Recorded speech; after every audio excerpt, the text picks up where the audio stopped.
Hello les loulous! Bienvenue dans ma vidéo FAQ des 2000 abonnés.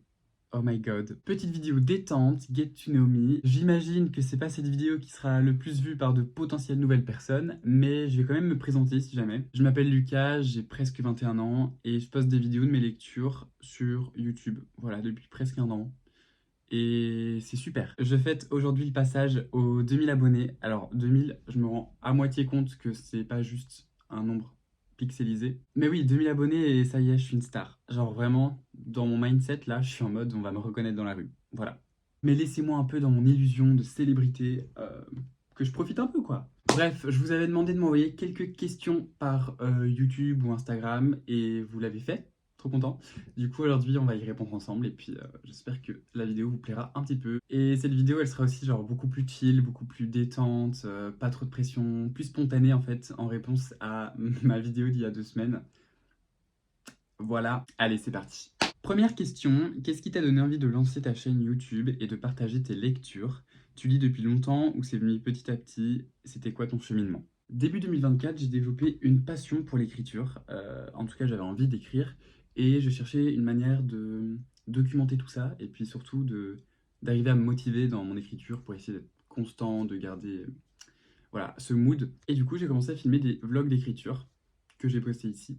Et honnêtement, je consommais beaucoup ce genre de contenu sur YouTube et je voyais à quel point c'était motivant pour les personnes qui le faisaient. Donc, j'ai juste imité les personnes que je regardais. Et puis j'ai eu d'autres chaînes YouTube quand j'étais jeune, sur du gaming essentiellement, et puis quelques tutos aussi. Et donc voilà, je savais que poster sur YouTube, en général, ça faisait pas gagner de vues.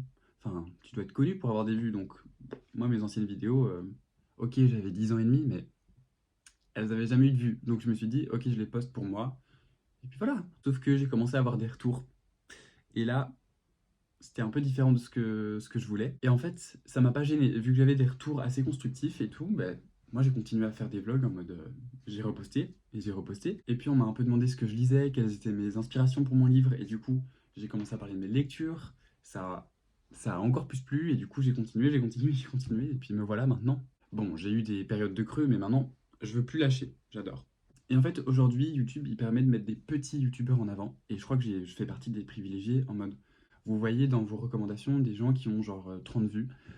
C'est normal, c'est YouTube qui fait un nouvel algorithme, trop bien du coup. Parce que quand t'es privilégié et que tu peux être mis en avant comme ça, c'est super. Du coup, voilà, et ça me permet de répondre à cette question-ci. Comment tu as réussi à passer le cap de poster sur YouTube? Je stresse trop, help. En fait, de base, je suis un gros anxieux.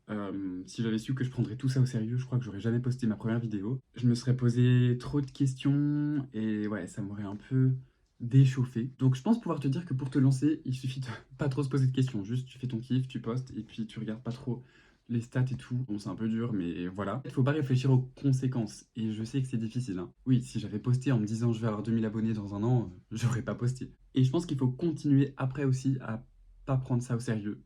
Parce que si tu prends ça au sérieux, c'est foutu. Moi, vraiment, je prends ça à la rigolade de ouf. Je trouve ça hilarant. Et puis, bon, maintenant, il y a des gens que je connais qui sont tombés sur mes vidéos. C'est ok, salut. Voilà, je trouve ça plus drôle que gênant. Donc, je pense que ça veut dire que je suis sur la bonne voie, I guess. Si je me permets de me prendre pour monsieur YouTuber, en tout cas, c'est pour la rigolade, en premier lieu. Et puis on va avoir plus de contenu, vlog littéraire, recommandations. Je trouve que ça manque sur YouTube. Je pense que je connais genre 5 personnes qui font ce type de contenu dans le genre qui me plaît, moi. Parce qu'il y a beaucoup, beaucoup de booktubeurs, c'est vrai, sur des livres plus trendy. Mais des youtubeurs qui parlent de classiques, en vrai, il n'y en a pas tant. Et même si tout tourne pas autour des classiques sur ma chaîne, on est bien d'accord. Moi, c'est le contenu que j'aime consommer. Du coup, voilà, si vous voulez vous lancer dans ce genre de vidéo, faites et trop bien, je viendrai voir et je serai trop content. Et je pense que toutes les personnes qui me regardent seront contentes aussi, donc lancez-vous en fait, n'ayez pas peur. Et si vous connaissez des influenceurs littéraires qui pourraient à peu près me plaire, alors, troisième question, je crois, je sais plus. Il y a des genres en littérature que tu lis ou pas du tout? Je rebondis sur cette question parce que je viens d'un peu évoquer la situation. Je lis en réalité que très peu de genres différents. Quelques genres que j'ai jamais vraiment eu envie de lire, enfin ça m'a jamais vraiment attiré. Je devrais peut-être essayer avant de parler, mais bon. C'est la fantasy, genre tout ce qui est dragon, troll, sirène, sorcière et tout. J'ai toujours eu un peu du mal. Enfin, sorcière, ça va encore, mais c'est surtout les créatures et tout, ouais. Même les vampires et les pégases, j'accroche pas. Je trouve ça dommage parce que c'est chouette, c'est plein de créativité et tout, et ça fait un peu déconnecter le cerveau, mais perso, j'arrive pas. Puis tous les livres un peu trop contemporains, style ceux qui nous parlent de TikTok, j'ai du mal. J'ai du mal, même si, ok, c'est notre société et tout, genre j'ai pas envie de lire un livre qui parle de ce que je fais sans lire un livre. Enfin, vous voyez ce que je veux dire? Puis les livres humoristiques, de base, je suis quelqu'un, j'adore rire. Genre, je suis hyper bon public en plus, donc voilà. Mais vraiment, les livres où on écrit des blagues, j'ai du mal. Je suis peut-être un peu rabat-joie sur le coup, c'est vrai, mais j'ai jamais vraiment rigolé devant un livre. Puis évidemment, les romans jeunesse, je n'en lis plus. Et tout ce qui est BD, manga et tout, je lis très très rarement, voire jamais. Donc voilà, ça c'est le genre de choses que je ne lis pas. En vrai, je lis plutôt des classiques, des contemporains, un peu de thriller, parfois de la science-fiction. J'aime bien la science-fiction, j'aimerais en lire plus. Mais voilà, je sais que je suis assez picky en vrai sur mes lectures, comme vous pouvez le remarquer.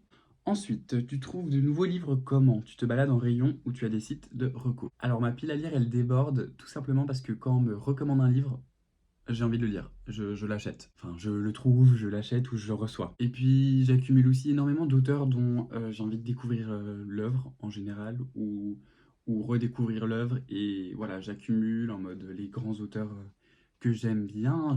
J'ai tendance à vouloir tous les avoir, sauf qu'il y a beaucoup de livres. Donc, ça s'accumule aussi. Puis, en fait, je me balade pas vraiment en rayon pour trouver des livres parce que tout ce qui est nouveauté, c'est pas vraiment ma tasse de thé en littérature. Je vais plutôt vers genre les vieux bouquins jaunis en brocante.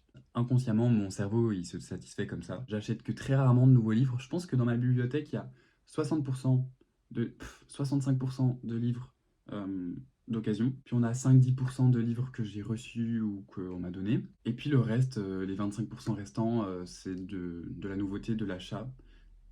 Mais encore, je crois que 25% c'est gentil. Bref, là je m'égare un peu, pardon. Prochaine question, j'ai eu plein de questions là-dessus. Je pense que vu que je vous parle un peu de mes études en même temps que mes vidéos, sans vraiment vous en parler, ça intrigue votre curiosité. Mais du coup, c'est que fais-tu comme études et est-ce que tu les aimes? Bonne question. Là, je termine un bachelier en information et communication. Donc un bachelier, je pense, c'est l'équivalent de la licence en France dans une université. Enfin, en gros, ce qui précède le master. Et je commence le journalisme l'année prochaine.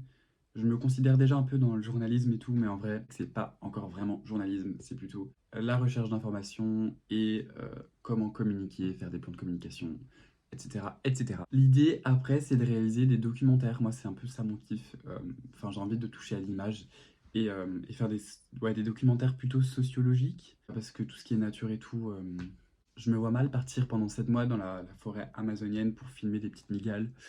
Euh, je respecte de ouf ceux qui le font, mais je suis pas comme ça. Après, quand je parle de sociologie, attention, je veux vraiment faire attention à pas tomber dans les clichés et les stéréotypes de quand on parle de personnes entre guillemets atypiques ou de cultures trop éloignées de la nôtre. Enfin, vous voyez ce que je veux dire.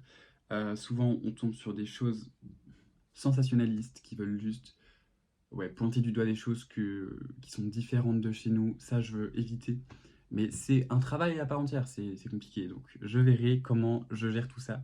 Mais c'est un peu ça que j'ai envie de faire. Sinon, pour mes autres passions, qu'est-ce que j'aime faire? J'aime bien courir en ce moment, c'est ma petite passion, la course à pied. Je sais pas, ça me défoule et puis je fais des plutôt bons temps, donc ça me motive. Sinon, j'adore le cinéma, j'aimerais bien travailler dans ce milieu-là aussi, si jamais documentaire ça s'essouffle un peu. Après, c'est plus ou moins similaire, hein. Il y a toujours un storytelling, une réalisation, l'image, le montage. Mais comme YouTube, à peu près. Puis j'aime l'art en général. Mes artistes préférés, c'est Egon Schiele, Klimt. J'aime bien l'épopée slave de Mucha. J'aime beaucoup. Et puis j'ai découvert récemment Kaïm Soutine, que j'aime particulièrement. Voilà. Sinon, moi j'aime bien faire des collages, c'est un peu mon kiff, découper, coller et créer une œuvre à partir d'images. Mais voilà, ma plus grande passion, c'est vivre, lire, pleurer et rire. Voilà. Next. Pour la FAQ, est-ce que tu penses refaire des study vlogs? Ça me motive grave, je les écoute en préparant mes affaires pour travailler. En fait, j'aime bien faire des study vlogs, ça me motive et j'en fais de mon côté sans les poster. Mais j'ai l'impression que ça intéresse peu de personnes ici parce que, allez, J'ai déjà fait un study vlog qui n'a pas très bien fonctionné et dont je suis vraiment pas fier. Voilà, il est pas ouf. Et puis, en plus de ça, je sais que mon public ici n'est pas vraiment les étudiants. En fait, il y a un peu de tout et donc j'ai peur de m'égarer si je commence à faire l'étudiant ici. Je sais pas en fait, ça dépend de vous. Je peux me relancer là-dedans vu que j'en fais de toute façon. Mais disons que s'il y a une demande, je le ferai. C'est pas prévu dans l'immédiat. Mais si vous voulez, c'est maintenant que je l'ai fait, parce que c'est maintenant la session, quoi. Voilà, je ferai en fonction de ça. Mais merci, c'est très gentil. Quel livre as-tu offert récemment? Alors, le dernier, c'était sûrement Les garçons de l'été. Bon, c'était pour un anniversaire, et en vrai, ça date de un petit moment. Donc peut-être qu'on peut constater que je ne suis pas très généreux. Je sais pas. Next. Un livre que tu as lu qui pourrait tout à fait être écrit par toi. C'est une trop bonne question, mais c'est très dur. En fait, j'ai tellement lu de grands auteurs que je me permettrai pas la prétention de dire que je les vaux. Après, l'écrivain que j'aimerais devenir dans quelques années, peut-être, pourrait aimer être égalé à un livre de Baricot qui s'appelle Océan Mer. C'est un livre qui me parle particulièrement et avec lequel je me suis connecté. Je pense que c'est un sujet ou une façon d'amener un sujet que j'aurais pu potentiellement faire dans le meilleur des mondes. J'aime y croire. Mais si je devais vraiment être honnête, je pense que j'écrirais plutôt Max et Lily veulent rester en vacances. Est-ce qu'il y a des auteurs que tu aimerais découvrir? Oui, plein. Beaucoup, beaucoup. Énormément. J'ai une petite liste ici de tout ce qui est dans ma pile à lire. Et je vois comme auteur Paul Preciado, Aragon, Murakami, que j'ai pas encore lu, Khalil Gibran, Steinbeck, pas encore lu, Annie Ernaux, jamais lu, Virginie Despentes aussi. Puis j'aimerais continuer à découvrir l'œuvre de Tolstoï, de Yourcenar, de Zola. Depuis Thérèse Raquin, j'en veux encore plus. Enfin voilà, c'est pas exhaustif, mais c'est à peu près eux. Ensuite, pourquoi tu ne lis que des classiques ou les casse-têtes et pas des choses plus fun? Alors, je comprends la question, mais j'essaie justement de varier un peu plus mes lectures avec des choses moins que classiques, classiques, classiques. En fait, j'essaie d'aller vers les moins plus hauts, plus grands, plus réputés, mais juste trouver la littérature accessible dans ce genre-là et trouver des lectures qui m'intéressent. Genre par exemple là, je lis Le Maître et Marguerite de Mikhail Bulgakov et c'est vrai que dans cette lecture-là, enfin le plot m'intéresse vraiment quoi. Je lis pas le livre juste pour l'auteur forcément. Et je pense que ce déblocage-là a pas mal joué pour ne pas que je prenne mes lectures pour des casse-têtes. Et puis en fait, il y a quand même une part de moi qui associe ce truc de casse-tête à une bonne lecture parce que ça, c'est vraiment ce genre de livre un peu tiré par les cheveux, un peu dramatique, qui me déconnecte le cerveau parce que je me dis mais qu'est-ce que je suis en train de lire? Voilà, les lectures un peu trop légères, j'ai du mal souvent à vraiment m'immiscer dans l'histoire parce que je suis trop en mode passif. Alors que dans ces lectures-là, j'ai plutôt tendance à être un peu genre, hein, enfin, je sais pas trop comment prendre les choses, ou bien au contraire, je les prends d'une façon qui n'est pas la façon conventionnelle, je sais pas. Et ça me fait du coup réfléchir, et en fait, c'est ces moments-là précis où j'arrive vraiment à plus penser à ce qu'il y a autour.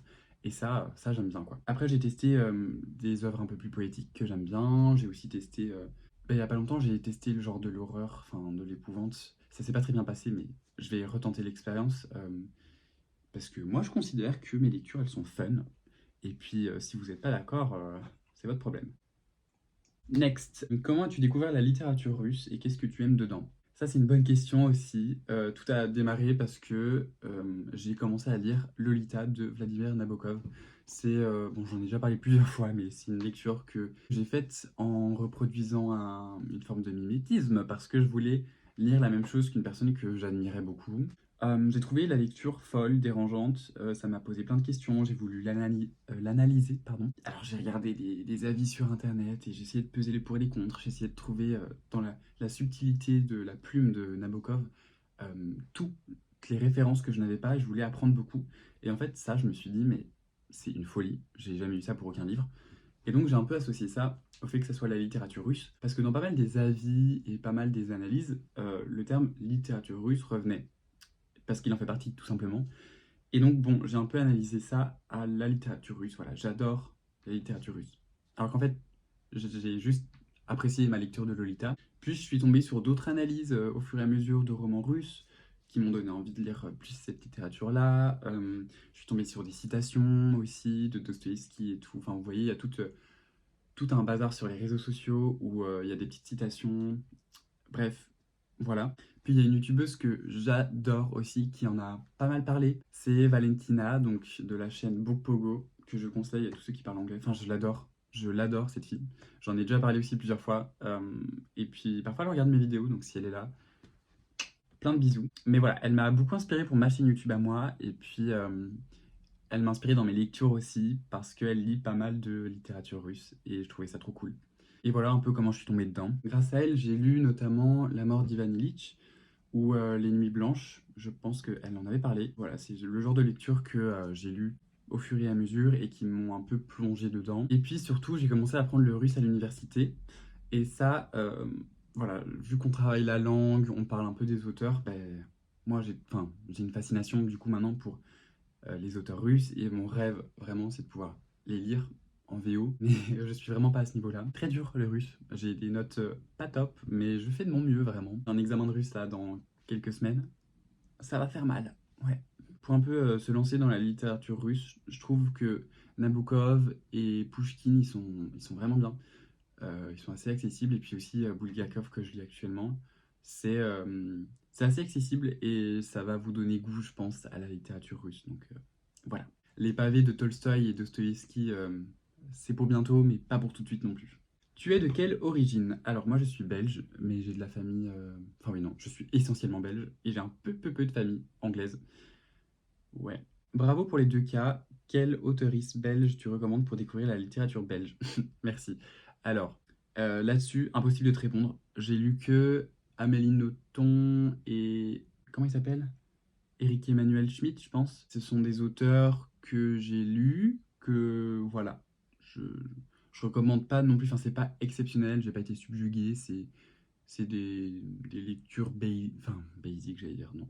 C'est des lectures, quoi, que j'ai pas forcément eu de connexion avec. Donc je sais pas, je pourrais pas recommander d'auteuristes belges, à part eux, mais je les recommande pas non plus. Enfin voilà, c'est compliqué, désolé. Ensuite, c'est quoi le pire livre que t'as lu? Si je compte celui que j'ai fini, parce qu'en fait, il y en a beaucoup que j'ai abandonné, hein. Quand j'aime pas, en général, j'abandonne. Je dirais Gorgias de Platon. Je l'ai lu pour l'université et c'était d'un chiant à mourir. J'ai bâillé tout le long.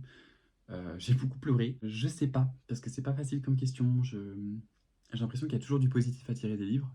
Et moi, en tout cas, j'ai jamais noté un livre 0 étoile, quoi. Donc voilà, je sais pas trop si c'est ok comme réponse, mais voilà, c'est à prendre ou à laisser. Coucou, je viens de découvrir ta chaîne. C'est quoi ta motivation pour lire autant de livres en 5 mois? Juste une passion ou tu te forces un peu, tu te mets des objectifs de lecture? Je trouve que c'est beaucoup personnellement, mais tu as l'air déçu de pas en avoir lu plus. Ben, c'est marrant comme question. En fait, c'est vrai que tout est relatif. Moi, dans ma vidéo, je me plaignais un peu en disant que ouais, j'avais lu que 8 livres en 5 mois.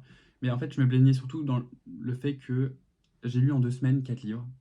Donc si je lisais toutes les 2 semaines 4 livres, ça aurait été tellement plus et tellement plus enrichissant pour moi. En fait, c'est ça qui me perturbe. Si je veux autant lire et que ça me perturbe de ne pas en lire plus, c'est parce qu'il y a tellement de livres que je veux lire. Ma pile à lire, elle déborde et je sais pas, je me sens un peu impuissant face à toutes ces lectures que je veux lire, que je ne lis pas et que du coup j'ai l'impression que je dois lire en vitesse. Et ouais, c'est dommage d'avoir qu'une vie, une vie si courte. Puis il y a aussi la chaîne YouTube, elle me motive pas mal, elle me booste à ma lecture vu que je vous présente des livres, on parle de livres. Évidemment, ça me donne envie d'avancer dans mes lectures pour pouvoir vous en parler et tout. Et ça, c'est une bonne motivation. Donc voilà pourquoi je dis que c'est pas beaucoup. En vrai, c'est bien, franchement, je suis content, mais j'aurais aimé lire un peu plus. Est-ce que ça te plairait de faire un feat avec quelqu'un pour une vidéo et si oui, qui? C'est hyper drôle. Enfin, on est où? La question est très drôle, ça m'a fait rire. Et évidemment que oui, je ferai un feat avec Squeezie s'il me demande. Non, je rigole. En vrai, c'est pas du tout dans les plans et en fait, je sais pas si c'est vraiment pertinent parce que sur une chaîne Booktube, enfin, si je reste dans la niche de la littérature, je trouve ça un peu bizarre de faire un feat. Enfin, je sais pas, quoi que j'ai vu il y a pas longtemps passer dans mon feed, j'ai pas cliqué dessus, mais c'était, je pense, deux youtubeurs, Enzo et Luna, un truc comme ça, qui font des podcasts, ou en tout cas, non, j'ai vu une vidéo où ils faisaient des challenges en mode 24 heures on lit ensemble et tout. pourquoi pas? Mais vraiment, je sais pas, je trouve pas ça hyper pertinent. Et puis en vrai, disons que je suis un peu à l'aise quand je suis tout seul là et que je peux crier dans ma chambre, mais avec quelqu'un d'autre, qu'est-ce que ça donnerait? Après, si ma chaîne YouTube elle évolue dans quelque chose d'un peu moins littéraire, why not? Mais là, j'ai un peu trop loin quoi. Voilà. Mais la question m'a fait rire. Est-ce que tu as un carnet de lecture? Moi perso, je viens de remplir mon deuxième carnet Burga et je n'en peux plus. Ah non, je ne peux plus lire de livres sans les remplir dans mon carnet. Ouf. J'ai galéré, pardon. Je pense qu'on est presque à la 20e question là. Donc, je vais un peu doser. Là, j'ai plus de stockage, je pense, sur mon téléphone. Donc, voilà, on arrive à la fin des questions. Et pour répondre du coup à celle-ci, j'ai essayé de tenir un journal de lecture en 2021. Enfin, à l'époque, j'avais un bullet journal, c'était super. Donc voilà, j'avais une petite case avec mes lectures, sauf que je lisais pas énormément non plus à l'époque, donc ça servait pas à grand chose. Mais j'aimais bien, j'aimais bien. Et là, bah, la question, elle m'a trop donné envie de me relancer. Donc qui sait, peut-être que je vais commencer un carnet de lecture avec vous ici sur la chaîne. On va faire ça en mode DIY, je sais pas, ça peut être marrant. Si ça vous dit. Mais encore une fois, j'ai l'impression que j'ai beaucoup d'idées et qu'il n'y a pas grand-chose qui m'en sert.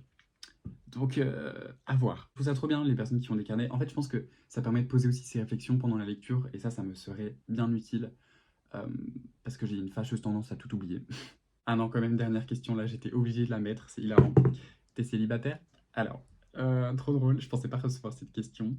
Vous êtes des filous quand même. Pour quand même répondre à la question, parce que c'est pas tabou, et puis sinon je suis putaclic quand même. Oui, je suis célibataire, mais c'est le printemps, donc bon ben voilà, on arrive à la fin de la vidéo. Merci de l'avoir vu jusqu'au bout. Vous êtes des amours. Plein de bisous, etc. etc. Merci encore pour les 2000 abonnés, vraiment c'est crazy. Là on est déjà à 2200 je crois. Ça monte trop vite. Trop content. On se retrouve la semaine prochaine je pense parce que ouais, cette fin de semaine, ce week-end ça va être un peu compliqué pour moi. Mais j'espère que je vais pas trop vous manquer. Sur ce, n'oubliez pas de liker parce que maintenant, vrai youtubeur oblige. Et puis voilà, bisous bisous.